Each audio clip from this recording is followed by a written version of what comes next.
Did you know Worcester's population has risen over 14% in the last 10 years, making it the fastest growing city amongst the 10 major cities in all of New England? And yes, it's Worcester, not Worcester, or however it's written. Hey guys, this is Keith Jones.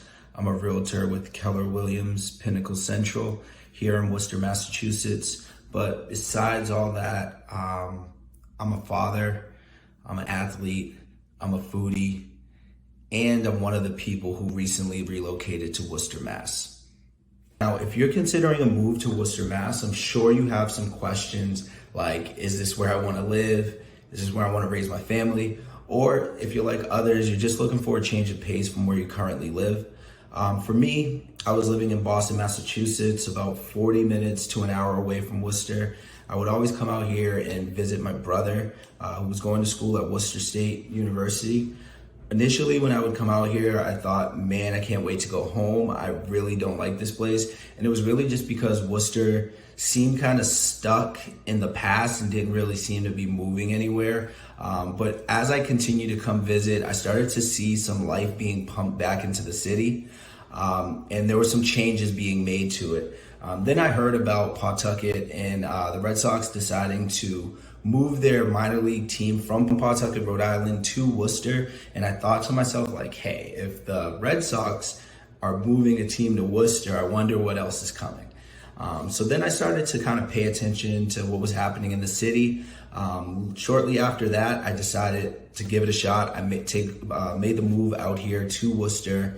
And, I've actually, in that time, I've given it a real chance. And, so this is just some of the things that I've learned about Worcester and some of the things that I've noticed and some of the reasons that I decided to move here. So one of the first things you'll notice about Worcester is that there are many, many, many hills. Worcester is known as the city of seven hills, but do not let the name fool you. There are way more than 7 hills. I think there are about 15 that make up the whole city. The major ones being College Hill, Union Hill, Chandler Hill, Hancock Hill, Bancroft Hill, and Newton Hill. These hills combined with New England winters can really make it difficult. But within these hills, there are neighborhoods, commercial areas, and parks, and the hills really make up the city and kind of define it. With that being said, Worcester is not the most walkable city. It has a walk score of 56, but there are the means of transportation. There are city buses and Ubers. I mean, I would recommend having a car, a bike, or something. Bike's really not going to help you in the winter, but there are other modes of transportation to get around the city. So for me, one of the driving factors for deciding to make that move from Boston to Worcester was affordability.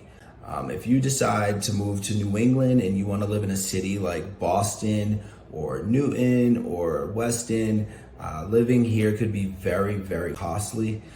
Thankfully, Worcester was one of the more affordable options when it comes to cities in New England. The average house price here is about $380,000 in comparison to the state average, which is $580,000. That combined with Worcester has a 10% lower cost of living in comparison with the state average. So that definitely makes Worcester one of the most affordable options when it comes to New England living. So with the cost of living and the amount of opportunities that were here in the city alone, there are major corporations here like UMass Medical, Hanover Insurance Group. Many colleges are located here. There's Polar Beverages. And recently, Amazon just bought a warehouse, a 177,000 square foot warehouse to build a distribution center here. So with the affordability and the employment opportunities that are here in Worcester, it seemed like a good place, especially because at the time I didn't know, I was in sales, but didn't know if I wanted to continue in that same career path or maybe make a change. Worcester offered a lot of different opportunities and what could be possible when I was making my decision to make a move. As I kind of alluded to just a second ago, there are many schools in Worcester. Worcester has about 12 accredited colleges in and directly around Worcester. So really there's like a school for everybody. There are state schools, private schools, religious schools, really anything that you could think of there is here in Worcester. I know the College of Holy Cross is like ranked the number 35th best liberal arts school in the country. Worcester Polytechnic Institute is a highly ranked school for engineering. So no matter what you want to study, if you're looking for higher education, Worcester has a lot of options. I mean, New England as a whole has a lot of options for school, but Worcester in particular has anything that you could possibly be looking for. Now, if you're into the performing arts, Worcester has a pretty cool art scene that I've just recently started to get a little acquainted with. I've recently gone to some art showings at some local events at different galleries. I've gone to the Worcester Arts Museum recently, and that was pretty cool. So I know that there's also the Hanover Theater. They do Broadway musicals, regional plays, and some vintage ballet performances. There's also the symphony orchestra that plays at Mechanic Hall. And Mechanic Hall houses the Hook organ. I guess it's a famous organ. I'm not very familiar with organs, but that's a thing. And some of the other places that I've visited is the Sprinkler Factory, which is like an old factory that has been repurposed into a performing arts studio, where many local artists are able to showcase some of their work. And a lot of people come out and support local artists here in Worcester, and that's something I've gotten very acquainted with, and try to make something that I do as well. So I'm always trying to support local artists here in the city and go out and see what they have to offer.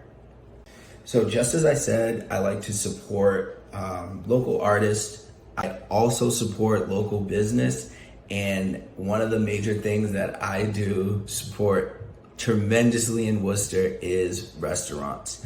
One of my favorite festivals in Worcester is the Food Truck Festival that they have every year, where a lot of local food trucks pile into one space, and it is a food lover's dream. But also, I was really surprised to find that some of the restaurants in Worcester are really good. There are a couple that are pretty well known throughout New England, but there are also some really small hole in the walls that you'll find that really deliver. Worcester has a pretty cool little food scene if you're connected with it. They have a little group chat where people are constantly telling people where the next place is that they should go check out. It's something that I've just recently gotten connected with. It's called Worcester Eats. And you can kind of find a little bit of whatever flavor you're looking for on the site. And so definitely when you come to Worcester, check out the food scene. It is unbelievable. So the reason I'm putting this video together is because these are some of the things that I've noticed, some of the reasons that I decided to move here. Like I said, affordability, and just some of the things that I've been able to experience while I was here in Worcester. Hopefully you have the opportunity to navigate the city and find some of these things on your own. But I just want to kind of pay it forward and give you a glimpse of what is here in the city and what it's about. And so, if you're considering making a move to Worcester or the surrounding areas, I'd be more than happy to be a resource to you to help make that transition a little bit easier. I'm happy to be somebody that could help walk you through the process. And so with that being said, let's stay connected. Definitely like and subscribe this video, and I'll see you on the next video. Thanks. Let's stay connected.